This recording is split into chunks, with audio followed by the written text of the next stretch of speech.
Le surnom hilarant de Bellingham pour Endrick. Mbappé, ce que lui rapporte son contrat majeur avec Nike. Rodrigo ne bougera pas du Real Madrid cet été. Alphonso Davies et le Bayern Munich dans une impasse, le Real Madrid en embuscade pour le prodige canadien. Avant de commencer, si c'est la première fois que tu passes ici, je t'invite donc à t'abonner, c'est gratuit, ça prend 2 secondes et ça fait plaisir. Merci beaucoup à toi. Jude Bellingham a inventé un nouveau surnom amusant pour le jeune prodige brésilien Endrick, qui est désormais un coéquipier en club au Real Madrid. Le duo faisait partie de l'équipe des Blancos qui a soulevé un autre trophée en battant l'Atalanta 2-0 en Supercoupe de l'UEFA. L'international anglais Bellingham a joué 89 minutes de ce match, alors que le vainqueur de la Coupe du Monde Kylian Mbappé a inscrit son premier but pour les champions de la Liga. Endrick n'a pas été utilisé comme remplaçant, ce qui signifie qu'il attend toujours ses débuts en compétition pour les poids lourds espagnols. Il a cependant remporté une médaille de vainqueur et a mis la main sur un premier trophée en tant que joueur du Real Madrid. Endrick a posté une image de lui avec la Supercoupe sur Instagram, auquel Bellingham a répondu en révélant le surnom du Sud-Américain. Le milieu de terrain de 21 ans a déclaré « Vamos Bobby ». Ce commentaire fait suite à la déclaration d'Endrick, 18 ans, qui s'est déclaré « grand fan de Bobby Charlton » après avoir marqué pour le Brésil lors d'un match amical contre l'Angleterre au stade de Wembley en 2023. Supercoupe sur Instagram, auquel Bellingham a répondu en révélant le surnom du Sud-Américain. Le milieu de terrain de 21 ans a déclaré « Vamos Bobby ». Ce commentaire fait suite à la déclaration d'Endrick, 18 ans, qui s'est déclaré « grand fan de Bobby Charlton » après avoir marqué pour le Brésil lors d'un match amical contre l'Angleterre au stade de Wembley en 2023.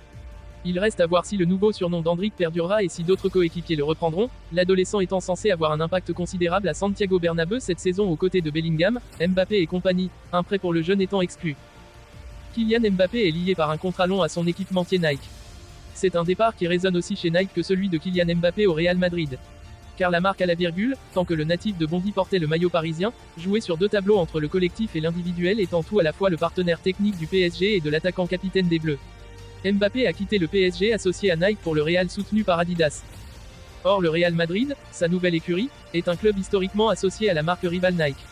En même temps, ça donnera à la virgule l'occasion de s'associer au succès du club comme en son temps avec Cristiano Ronaldo, quand il était titré individuellement au trophée du Ballon d'Or ou avec le collectif merengue, notamment sur la grande scène européenne. Un contrat sur 10 ans signé avec la marque à la virgule. Kylian Mbappé est avec Nike depuis ses débuts et sa dernière prolongation de contrat a été paraphée sur le long terme. C'était en 2019 et le contrat signé à l'époque s'étend sur une décennie à l'échéance de 2029. Ce partenariat vaut à l'intéressé de gagner près d'une douzaine de millions d'euros annuels de la marque à la virgule. Au total, tous ces sponsors rapportent à Kylian Mbappé de 15 à 20 millions d'euros par an, qui s'ajoutent à ses autres revenus générés avec le Real Madrid, entre salaires, primes à la performance et celles qu'il a négociées à sa signature avec le club. Suivez la chaîne Sportune sur WhatsApp, pour ne rien manquer de nos actualités, profitez des informations, d'images ou de vidéos exclusives et de nos reportages et lives sur les terrains sportifs.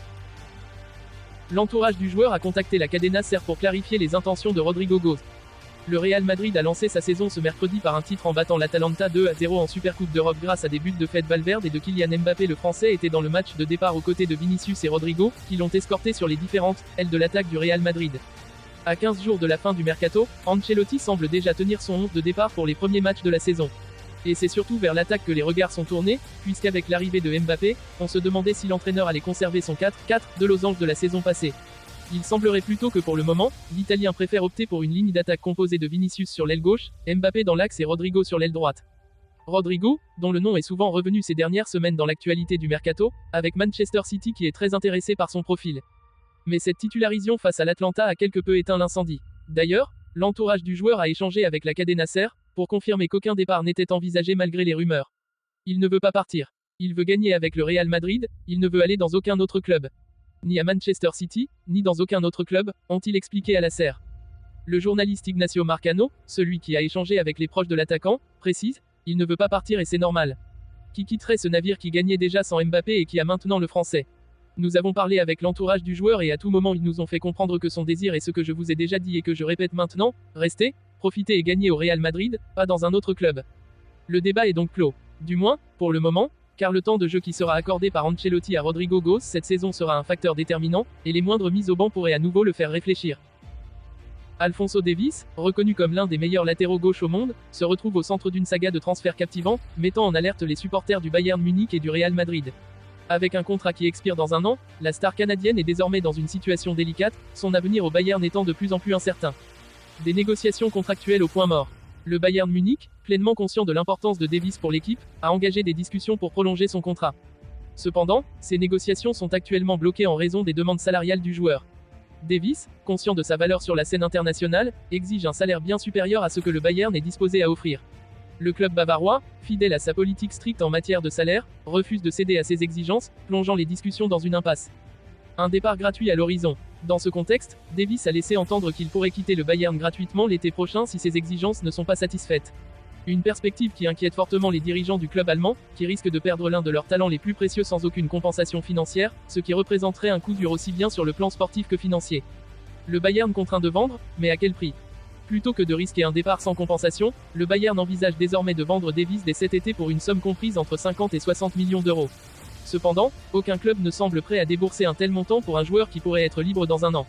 Cette situation met une pression supplémentaire sur le club allemand, qui doit jongler entre la maximisation de la valeur de Davis et l'évitement d'une perte financière totale. Le Real Madrid en position de force. Le Real Madrid, toujours à l'affût des meilleurs talents, a exprimé un intérêt marqué pour Davis. Les relations entre le joueur et le club espagnol sont excellentes, et il est bien connu que Davis serait favorable à un transfert vers Madrid. Cependant, le club madrilène n'est prêt à offrir que 30 millions d'euros pour acquérir le Canadien, une somme que le Bayern juge insuffisante. Une situation délicate et incertaine. À l'approche de la fin du mercato, les négociations demeurent bloquées. Le Bayern est réticent à laisser partir Davis pour une somme jugée trop faible, mais la perspective de le voir partir gratuitement l'année prochaine exerce une pression croissante. De son côté, le Real Madrid espère que le Bayern finira par céder, sachant que le temps joue en leur faveur. Cette saga illustre la complexité des négociations dans le football moderne, où la gestion des contrats et des salaires devient un défi majeur même pour les clubs les plus puissants. L'avenir d'Alphonso Davies reste suspendu à ces discussions, et il ne fait aucun doute que ce feuilleton sera suivi de près dans les semaines à venir.